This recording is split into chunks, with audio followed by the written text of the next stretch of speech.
السلام عليكم. اللهم صل وسلم على سيدنا محمد صلى الله عليه وسلم. حلقة جديدة وأخبار وكواليس ومفاجآت مدوية داخل نادينا الحبيب نادي الزمالك الملكي. ولكن في البداية رجالة عايزين نوصل الفيديو ده لأكبر عدد من اللايكات والشير في كل مكان، وعايزين نشوف رجالتنا الزملكاوية اللي دايما بيشرفونا ودايما واقفين جنب وبيساندونا. يعني محتاجين دعمكم، وخلينا على طول أبدأ معاكم أولى الأخبار أولى الكواليس احمد سيد زيزو. انا عارف ان انت زهقت زي ما انا زهقت وزي ما كلنا زهقنا من الملف والمسلسل بتاع احمد سيد زيزو، ولكن بفضل الله سبحانه وتعالى يعني على العبد الفقير الى الله طلعت من اسبوعين وقلت لكم يا جماعه، حتى انا طلعت قلت ساعتها لو زيزو ما كانش في الزمالك ما تتابعنيش تاني يا عم. ومن اسبوعين وارجع هنا في القناه وبفضل الله كل يوم بطلع باكد المعلومه دي وبقول لكم يا جماعه زيزو مستمر، زيزو مكمل مش هيمشي، لا بيع ولا اعاره، والراجل مستمر ومكمل، لا رايح فتح السعودي ولا رايح الاتفاق ولا رايح اي دوري في اي حته، الراجل مستمر ومكمل وموجود معانا.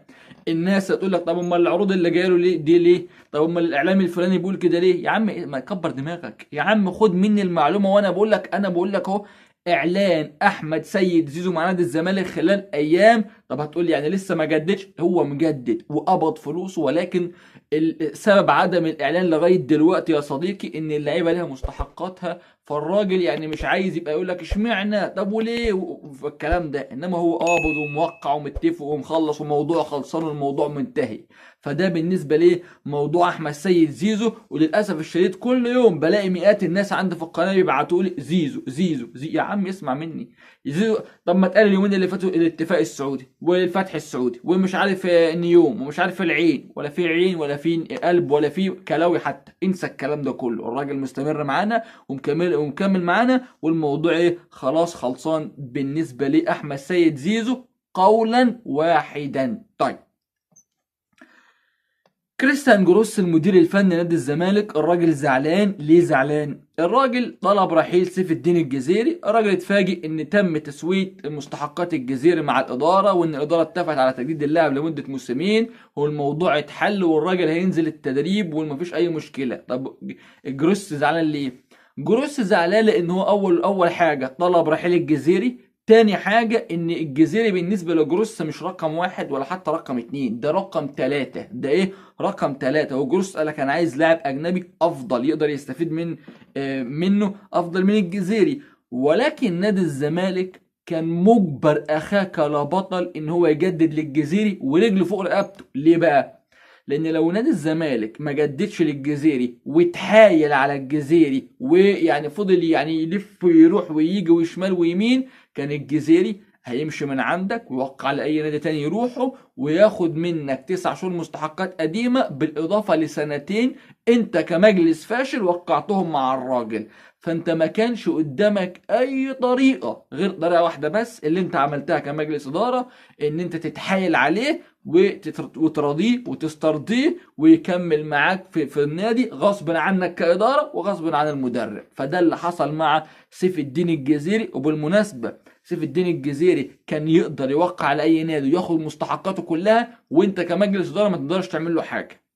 والراجل على فكره مستحقاته القديمه ما خدش منها حاجه لسه برضه، ده الراجل وافق ان هو يجدول المستحقات القديمه والعقد الجديد. على فكره الراجل هيعمل عقد جديد مع الاداره اقل من العقد القديم بقيمه 30%. ده بالنسبه لسيف الدين الجزيري. لو اي لاعب تاني مكانه يقول لك لا سلام عليكم راح ياخد بعضه وماشي ويسيبك انت تضرب اخماس في اسداس ويوقع على اي نادي تاني ويقدم شكوى ضدك في الفيفا وياخد جميع مستحقاته. طيب، خلصنا من موضوع الجزيرة والراجل خلاص هيكمل ويستمر لنهاية الموسم، ونتمنى له التوفيق وربنا يكرمه يعني ويلعب ويستقر وياخد مكان في نادي الزمالك او يحجز مكان يعني. اروح بيك على كونراد مشلاك. كونراد برضو من اللعيبه برضو اللي انا وانت وكل الدنيا مش مقتنعين بيهم واداؤه في نادي الزمالك، حتى ما اهلوش ان نلعب حتى في مركز شباب تحت بير السلم مع احترامنا الكامل، ولكن الراجل مستواه تعبان. كريستيان جروس قال لهم مش محتاجه في الفرقه لان مستواه قليل وانا عايز لاعب افضل منه. طيب نادي الزمالك شغال برضو بعد ما اتحال على الجزيري، دلوقتي هيخش محايلات بقى على مين؟ على كونراد مشلاك. ما هو ده سببه فشل ذريع في الاداره، ان انا اجيب صفقات بملايين الجنيهات و في الاخر الاقيها صفقات ب 2 جنيه فك. طب اقول لك على حاجه، احنا كنا بنلاعب طلائع الجيش من كام يوم في الدوري، وعندهم مهاجم اسمه جدوين شيكا. جدوين شيكا ده اللي سجل فينا الاهداف وعمال ياخد الدفاع يمين ويوديهم شمال، ويقعد ونيم محمود حمدي الونش ونيم عواد وحطها في قلب الشبكه، وعمل اداء نموذجي مع طلائع الجيش ضد نادي الزمالك، ومهاجم افضل من جميع المهاجمين اللي موجودين عندك في الزمالك. فانا قلت لا، ده تلاقيه بياخد له مثلا مليون دولار، طب 500 الف دولار، طب 400 الف، طب 300 الف دولار، طب 200 الف دولار. الراجل بياخد كام؟ صدق او لا تصدق ان مهاجم طلائع الجيش جودوين شيكا بيتقاضى من نادي طلائع الجيش 600 الف دولار، لا 600 الف جنيه يا عم اسمع، بيتقاضى من طلائع الجيش 600 الف جنيه، يعني حتى مش مكملين 10,000 دولار، وبياخد بالجنيه المصري مش بالدولار. جودوين شيكا ده لو في وكيل لعيب عرض على الزمالك وربنا يدفع فيه 700 800 الف دولار، يعني في طلائع الجيش الراتب بتاعه بالدولار مش مكمل 10,000 دولار. ده مين يقول الكلام ده؟ عشان تعرف الفشل الذريع اللي موجود في الزمالك. والاهلي برضه الننوس ما برضه عندهم فشل برضه ذريع اكتر مننا كمان. فده بالنسبه للي بيحصل. فارجع لموضوعنا بتاع كونراد مشلاك. كونراد مشلاك يعني الراجل الناس انا بجيب لك من الاخر بقى، لا مش هزوق لك كلام. الناس في الزمالك بيعاملوه معامله مش لطيفه، حلو كده، مش لطيفه. فالراجل حاسس بكده وعارف بكده، وراجل زعلان زهقان، ما بياخدش فلوس، ما بيلعبش بشكل اساسي، المدرب مش عايزه، والراجل يعني مش مرتاح في نادي الزمالك، والامور مش افضل حاجه بالنسبه له، ونادي الزمالك بيزهقه بيطفشه يا عم. ففي النهايه الراجل تواصل مع رئيس نادي احد السعودي من اجل طلب عودته من جديد لنادي احد السعودي، لان الراجل زي ما احنا قلنا مش مرتاح. الراجل ايه مش مرتاح، فالراجل يعني ايه طلب رحيله لنادي احد السعودي من جديد. فالزمالك بيقترب من رحيل اللاعب. طب المشكله فين دلوقتي؟ المشكله ان الراجل ليه مستحقات المفروض ياخدها. نادي الزمالك مش عنده ما عندوش فلوس يديها له كلها، لان الراجل الراتب بتاعه والفلوس المستحقه بتاعته عدت ال 750 الف دولار. تمام. طيب اللي هيحصل ايه؟ اللي هيحصل يا صديقي الغالي ان نادي الزمالك دلوقتي المفروض هيديله جزء، ويعني الجدول المستحقات الباقيه، والراجل يرجع ناديه. ده اللي المفروض هيحصل خلال اليومين ثلاثه اللي جايين. ده بالنسبه لموضوع كونراد مشلاك. عايز اكلمك برضو على موضوع حمزة المسلوسي. بفضل الله طلعنا هنا في القناة في اللايف بتاع اول امبارح وامبارح، قلنا يا جماعة بيراميدز عايز المسلوسي، بيراميدز بيضغط على المسلوسي، خلي بالكم لو انتوا كإدارة عايزين المسلوسي مهتمين بيه خلي بالكم منه، لان ممكن يجي في اي وقت يسيبك ويمشي ويخلع منك، لان الراجل معروض عليه مليون دولار في الموسم، بما يعادل 50 مليون جنيه في الموسم صافية الضرايب، ما بياخدش ربعهم في الزمالك. طيب نادي الزمالك عمل ايه؟ اخيرا نادي الزمالك تحرك، وكانت في جلسه ما بين الكابتن احمد سليمان وبين حمزه المسلوسي، وتم الاتفاق على تجديد عقد اللاعب مع نادي الزمالك لمده موسمين، وان هيتم زياده عقده او زياده القيمه الماليه بتاعه اللاعب. الراجل بياخد 400 الف في نادي الزمالك، سمعنا ان هو هيتم زيادته ل 600 الف او 650 الف دولار في الموسم، والراجل مستمر ومكمل مع نادي الزمالك. ده بالنسبه لمين؟ لحمزه المسلوسي. وعلى فكره لحضرتك لو ما تعرفش المعلومه دي، حمزة المسلوسي مؤدب جدا، ما بيعملش مشاكل نهائيا. وحمزة المسلوسي كان يقدر يقدم شكوى واثنين وثلاثة واربعة ضد النادي دلوقتي وقبل كده، ولكن لا هو قدم قبل كده ولا قدم دلوقتي. والراجل على فكرة اوعى تفكر ان الراجل واخد فلوس، لا والله، ده حمزة المسلوسي ليه مستحقات زي الجزيرة بالظبط، ليه يعني وصلت لسبع 8 شهور، ولكن الراجل ما بيتكلمش وساكت وما بيرضاش يقدم شكاوى ضد نادي الزمالك، ومؤدب ومحدش بيسمع له اي مشكله. وعلى فكره من اكتر اللعيبه اللي موجوده في الفرقه ملتزمه. انا مش بطبل له عشان محدش يقول انت بتطبل له، مش ابن عم، ده راجل حتى تونسي يعني. فده بالنسبه للموقف الخاص باللاعب حمزه المسلوسي. طبعا كلكم سمعتوا ان في امبارح على كل المواقع احمد رفاعي وقع لسيراميكا، احمد رفاعي خلص في سيراميكا، وطلعت انا موجود قلت في اللايف يا جماعه، وكنت اتكلمت اول امبارح وقلت ان في لعيبه ممكن تمشي من الزمالك، وكنت اقصد على واحد منهم احمد رفاعي. طيب احمد رفاعي اللي حصل، ومصدر مهم جدا جدا من داخل الزمالك وضح لنا القصه بنسبه مليار المية.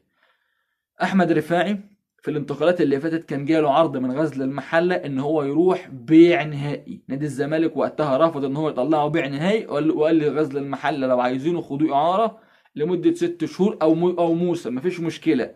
ولكن غزل المحله رفض الموسم ورفض الاعاره 6 شهور، قال لهم انا عايزه بيع نهائي. الزمالك رفض الكلام ده وجدد لاحمد رفاعي كام 5 مواسم. تمام تمام. الكلام طلع امبارح ان سيراميكا وقع معاه وان اللاعب هرب لسيراميكا، والكلام ده رجعنا في نادي الزمالك قال لك لا اللاعب وقع لسيراميكا ولا هرب ولا اي حاجه، والكلام ده غير صحيح، واللاعب مستمر ومكمل مع نادي الزمالك، والكلام ده غير صحيح بالمره. ده كلام من داخل نادي الزمالك، فانا بقول لكم اللي بيحصل منين، من داخل الزمالك. معلومتي انا ربنا يسترها بس. طيب محمد شريف مهاجم الاهلي السابق واللي بيلعب في نادي الخليج السعودي الحالي. طبعا محمد شريف الراجل طلع اكتر من 3000 مليون مره قبل كده قال لك انا رغبتي الاهلي واتمنى ارجع للاهلي، ولو في اي عرض، لو الاهلي مقدم لي عرض ونادي تاني في مصر اختار الاهلي، والكلام اللي انت بالك فيه ده. مبدئيا بنسبة مليار في المية الأهلي مش عايز محمد شريف، والأهلي لا يرغب في التعاقد مع محمد شريف نهائيا. أدي واحد. اتنين، محمد شريف زعلان إن الأهلي ما اتكلمش معاه ومش عايزه، لأن محمد شريف مش رقم واحد في الخليج السعودي والأمور مش أفضل حاجة، وعرفنا إن هم عايزين إيه، عايزين يعني يفسخوا التعاقد معاه. طيب نادي الزمالك دخل في الصورة، نادي الزمالك والمسؤولين كانوا زعلانين من محمد شريف بسبب تصريحاته المستمرة ان هو مش هيرجع مش عايز يروح الزمالك، وان هو اهلاوي وشعبيته مع الاهلي وجمهوره مع الاهلي والكلام ده. فالزمالك الفترة اللي فاتت كان واخد قرار ان هو ايه، ما يتعاقدش مع محمد شريف بسبب تصريحاته. ولكن اللي غير الوضع شويه بعد تصريحات وكيله قال لك لو في اي عرض جاي من الدوري المصري غير الاهلي لو الاهلي مش عايزه، محمد شريف لاعب بروفيشنال لاعب محترف وما عندوش اي مشكله ان هو ينتقل لاي نادي. ده غير الايه الوضع شويه. كمان الكابتن احمد سليمان علاقته مميزه، او في علاقه قويه ما بين محمد شريف وما بين الكابتن احمد سليمان. طيب هل كده محمد شريف جاي الزمالك؟ لا، نادي بيراميدز بيكثف مفاوضاته بشكل قوي جدا جدا من اجل التعاقد مع محمد شريف. طب نادي الزمالك ايه؟ نادي الزمالك دلوقتي بيتكلم عشان ان انا ادفع مستحقات اللعيبه واجدد لهم واروح للمرحله الثالثه اللي هي ايه، الصفقات. والله الزمالك لقى ان محمد شريف فري، اسمع بس، فري مش على ذمه نادي، واللاعب عنده ان يجي، ساعتها الزمالك هيجيبه. غير كده الزمالك مش هيدفع للخليج السعودي ولا جنيه ولا دولار، لان الزمالك زي ما انتم عارفين بيدور على الصفقات اللي ايه، اللي على قده دلوقتي، بيدور على الصفقات اللي هي ايه، على قده وعلى قد ايه ميزانيته. ده بالنسبه لايه، اللاعب محمد شريف واللي بيحصل مع محمد شريف. طيب زياد كمال لاعب يا جماعه الخير، ده درس لأي واحد يا جماعة في مجلس الإدارة. يا جماعة الخير، نفسي تسيبكم من الطمع في الفشل. انتوا للأسف الشديد مع احترامنا الكامل كأشخاصكم، انتوا طمعانين في الفشل، وللأسف ما بتبوش الواحد يتعلم من غلطه مرة أو التانية أو التالتة، إنما انتوا لأ، نفس الغلط بتكرروه مع كونراد مشلاك، مع زياد كمال، مع عمر فرج، مع مهاب ياسر، مع سيف جعفر، مع ياسر حمد، مع متيابة، مع سيدي نضاي المهاجم، مع جيفرسون كوستا المدافع، بتكرروه مع كل الفرقة للأسف الشديد. طيب زياد كمال سيبك ان مستواه صفر، وسيبك انه ما يستحقش 20 جنيه مش 20 مليون جنيه، وسيبك انه البنود الكارثية اللي موجودة في عقده. طب يا عم احنا عايزين نخلص منه، عايزين نمشيه. لا، نادي انبي لو قال لك لا يبقى لا. ليه؟ لان من ضمن البنود الكارثيه اللي موجوده في العقد ان لازم انبي هو اللي يوافق مش انت كزمالك. ادي نقطه. النقطه الثانيه ان نادي انبي قال لك انا هطلع كريم وجميل وحلو وظريف وجميل معاك وهرجع زياد كمال. كلام جميل، بس اديني المستحقات بتاعتي بقى اللي هي ايه. قال لك انا ليا 150 الف دولار قديمه عندك بتاعتي يا باشا. قال لك ان انت خدت الكونفدراليه وموجود في بند في عقد زياد كمال، طالما خدت الكونفدراليه تديني كام؟ الله ينور عليك، تديني 100 الف دولار. يا نهار اسود، ده بند موجود في العقد على فكره. طب وال50 التانية بتاعت ايه؟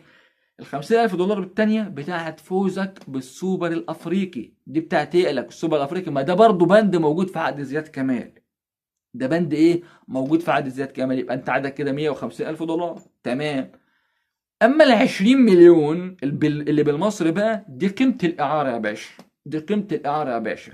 فالزمالك عشان يرجع زياد كمال يدفع 20 مليون جنيه بالمصري، ويدفع لك 150,000 دولار عشان ترجع زياد باشا كمال لإنبي.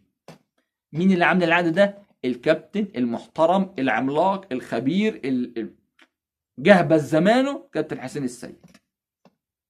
يعني يعني ده لو عايز توصفه اكتب لي في الكومنتات توصفه بايه.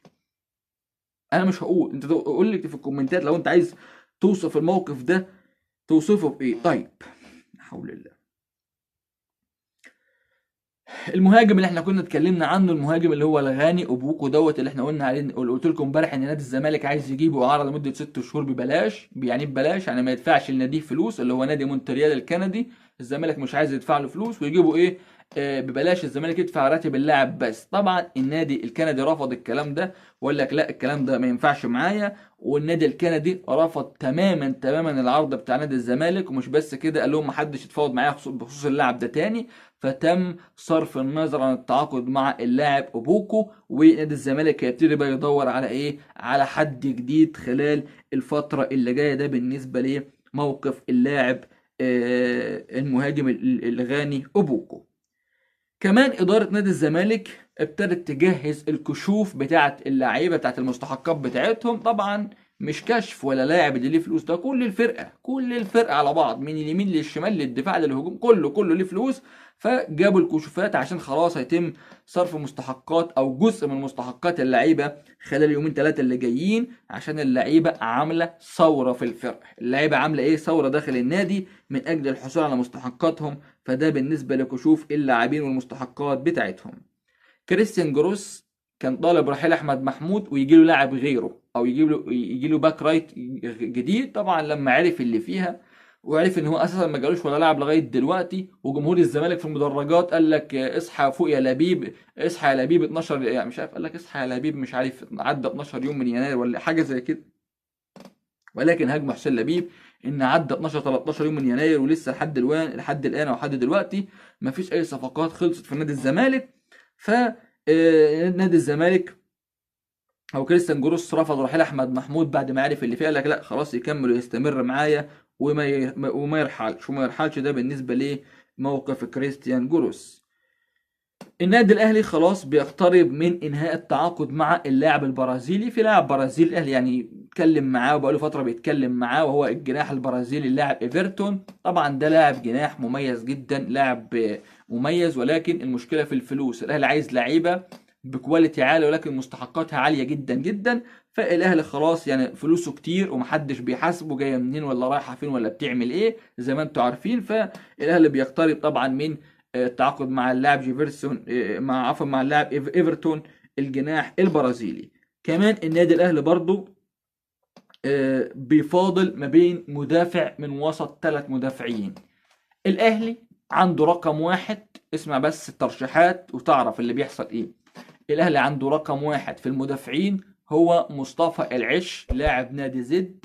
رقم 2 بالنسبة لي النادي الاهلي هو برضه محمد اسماعيل، برضه لاعب نادي زد. يبقى الاثنين مدافعين بيلعبوا جنب بعض. الاهلي عايز يجيب واحد منهم بيفاضل ما بينهم. او اللاعب محمد ربيعة ده لاعب نادي سموحة، مدافع سموحة.